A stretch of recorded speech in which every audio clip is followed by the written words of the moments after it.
Dataran tinggi Dieng merupakan objek wisata unik yang menyimpan segudang keindahan alam maupun budaya. Kawasan ini terletak di antara 4 derajat 37 menit sampai 5 derajat 15 menit lintang selatan dan 106 derajat 32 menit sampai 106 derajat 52 menit bujur timur dengan ketinggian sekitar 2093 mdpl. Dieng berasal dari bahasa Sanskerta yaitu di yang artinya gunung atau tempat tinggi dan hyang dari kata kayangan yang berarti tempat tinggal para dewa dan dewi. Dataran tinggi Dieng juga ditetapkan sebagai kawasan cagar budaya berdasarkan Surat Keputusan Menteri Pendidikan dan Kebudayaan nomor 173 tahun 1998. Halo teman-teman semua, perkenalkan saya Puspita Anggraini dari SMA 1 Banjarnegara, Provinsi Jawa Tengah. Hari ini saya akan mengajak kalian untuk mengeksplorasi salah satu situs bersejarah lokal di Banjarnegara, yakni Dataran Tinggi Dieng.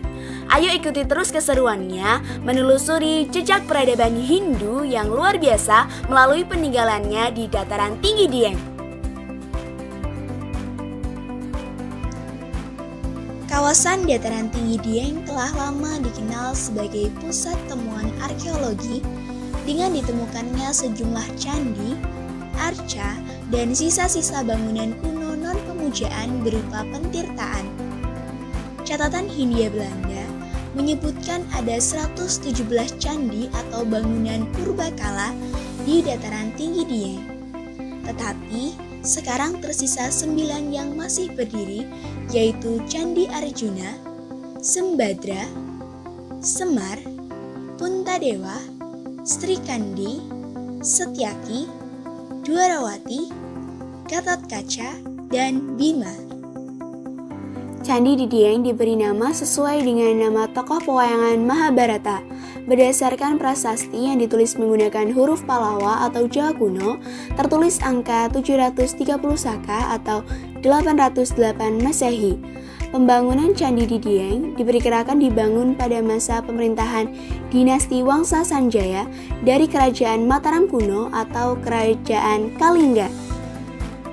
Candi Dieng bercorak agama Hindu beraliran Shiva. Hal ini karena ditemukan arca Dewa Siwa, Wisnu, Agastya, dan Ganesha.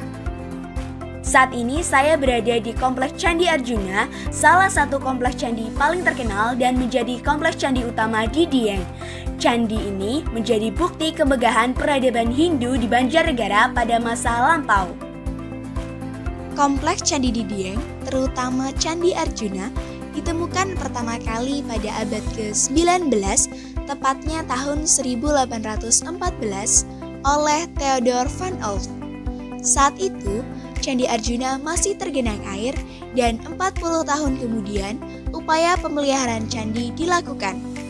Pemeliharaan ini dimulai dengan mengeringkan air telaga di Dieng oleh H.C. Cornelius pada tahun 1856. Kemudian dilanjutkan lagi oleh J. van Krinsberg dengan dibantu oleh pemerintah Hindia Belanda saat itu. Setelah upaya pengeringan telaga dan pembersihan selesai, Van Krinsberg mengambil beberapa gambar dan catatan mengenai Candi Arjuna pada awal penemuan. Di Kompleks Candi Arjuna terdapat 5 bangunan candi, yaitu Candi Arjuna, Semar, Srikandi, Puntadewa, dan Sembadra. Selain Candi Semar, keempat candi lain merupakan candi utama yang digunakan sebagai tempat bersembahyang masyarakat pada masa lampau. Candi yang dibuat untuk menyembah Dewa Siwa yaitu Candi Arjuna, Puntadewa, dan Sembadra. Sementara Candi Srikandi dibangun untuk menyembah Trimurti atau 3 dewa utama dalam ajaran agama Hindu, yaitu Shiva, Brahma, dan Wisnu.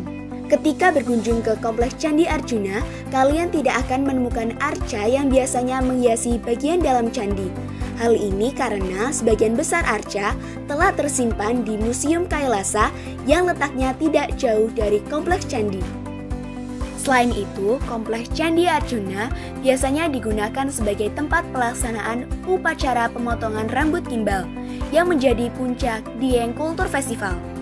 Acara ini menjadi ajang pameran budaya termegah di Banjarnegara yang dilakukan secara turun-temurun. Selain Kompleks Candi Arjuna, di Dieng juga terdapat Kompleks Candi Setyaki, Kompleks Candi Gatotkaca, Kompleks Candi Dwarawati, dan Kompleks Candi Bima. Saat ini, percandian di Dieng dikelola oleh Balai Pelestarian Cagar Budaya BPCB Provinsi Jawa Tengah yang bekerja sama dengan pemerintah Kabupaten Banjarnegara. Peradaban Hindu yang berkembang di Dieng meninggalkan jejak yang mendalam melalui candi-candi yang tersebar di wilayah ini. Candi-candi ini bukan hanya sekedar bangunan batu, melainkan simbol dari kehidupan sosial, agama, dan budaya masyarakat pada saat itu. Setiap relief, arsitektur, dan struktur candi mencerminkan perkembangan dan kepercayaan yang berkembang di ajaran agama Hindu. Dieng dengan segala keindahan alam dan kekayaan sejarahnya, mulai dari tradisi seni, ritual, dan kerajinan, mengajarkan kita pentingnya menghargai keberagaman, kerukunan, dan bagaimana budaya bisa berkembang terus tanpa kehilangan akar. Semoga hal ini bisa membuka mata kita semua agar lebih memahami dan menghargai betapa pentingnya menjaga dan melestarikan sejarah serta budaya bangsa agar dapat diwariskan ke generasi mendatang. Jangan lupa untuk terus menggali, belajar, dan merayakan kekayaan budaya Indonesia. Sampai jumpa di kesempatan berikutnya, teman-teman.